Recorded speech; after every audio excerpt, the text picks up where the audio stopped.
வெற்று விளம்பர மாடல் அரசு அப்படின்னு தமிழக வெற்றி கழக தலைவர் விஜய் இன்றைய தினம் தமிழக பட்ஜெட்டை விமர்சித்து நிறைய விஷயங்களை பேசியிருக்கார்.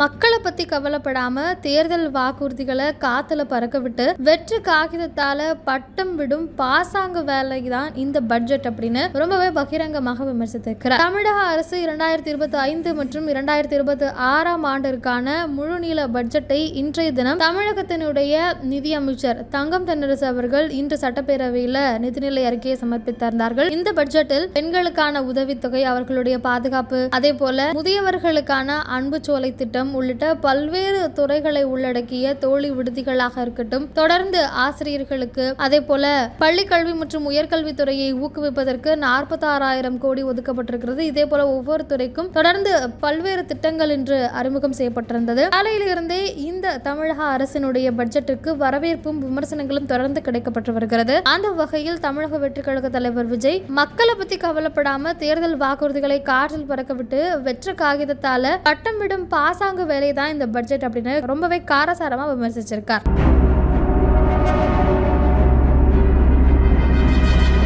அதே போல இந்த ஏமாற்று வேலைகளுக்கெல்லாம் மக்கள் கொடுக்கும் மிகப்பெரிய பதிலடியாக 2026 சட்டமன்ற தேர்தல் முடிவுகள் இருக்கும் எனவும், இதை இந்த வெற்று விளம்பர மாடல் திமுக அரசு விரைவில் உணரும் எனவும் கூறியிருக்கிறார். அதற்கு முன்பாக நிறைய அறிவிப்புகள் எல்லாம் வந்திருக்கு, ஒரு சில திட்டங்களை வரவேற்பதாகவும் சொல்லியிருக்கிறார். குறிப்பாக புதிய தொழிற்பேட்டை, பெற்றோர் இல்லாத குழந்தைகளுக்கு உதவித்தொகை, ஈட்டிய விடுப்பு சரண், 15 நாட்கள் வரை பணப்பலன், பெண்கள் பெயரில் பதிவு செய்தால் பதிவு தொகையில் சலுகை போன்ற நிறைய அறிவிப்புகள் இருக்கு. இதெல்லாம் நாங்க வரவேற்கிறோம்.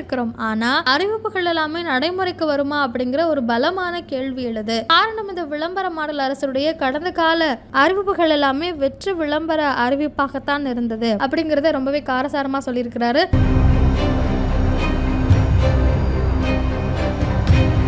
பல்கலைக்கழகத்துக்கான நிதியை ஒதுக்குறதை விட பல்கலைக்கழகங்கள்ல முதல்ல பெண்களுக்கு, குறிப்பா அண்ணா பல்கலைக்கழகம் மாதிரியில பெண்களுக்கு பாதுகாப்பை உறுதி செய்யுங்க அப்படிங்கறதையும் பேசியிருக்காரு. அதே போல தேர்தல் வாக்குறுதியில நிறைய விஷயங்களை சொல்லியிருந்தீங்களே, கேஸ் மானியமாக 100 ரூபாய் உள்ளிட்ட பல்வேறு நீங்க சொன்ன எதையுமே செய்யல, முழுக்க முழுக்க வெற்று விளம்பர மாடல் தான் அப்படிங்கறத ரொம்பவே காரசாரமாக விமர்சித்திருக்கிறார். தமிழக வெற்றி கழக தலைவர் விஜயினுடைய இந்த பதிவிற்குமே தொடர்ந்து விமர்சனங்களும் எழும்புது, அதே சமயத்துல வரவேற்பும் இருக்கு. பெரும்பாலும் தமிழக வெற்றி கழக தொடர்கள் வரவேற்பை நல்கி வருகிறார்கள். ஆனால் இது இருக்கக்கூடிய சில விஷயங்களை விஜய் இன்னும் கூர்ந்து கவனிக்க வேண்டும் உள்ளிட்ட பல்வேறு விமர்சனங்களும் அவர் மீது வைக்கப்பட்டு வருவதை பார்க்க முடிகிறது.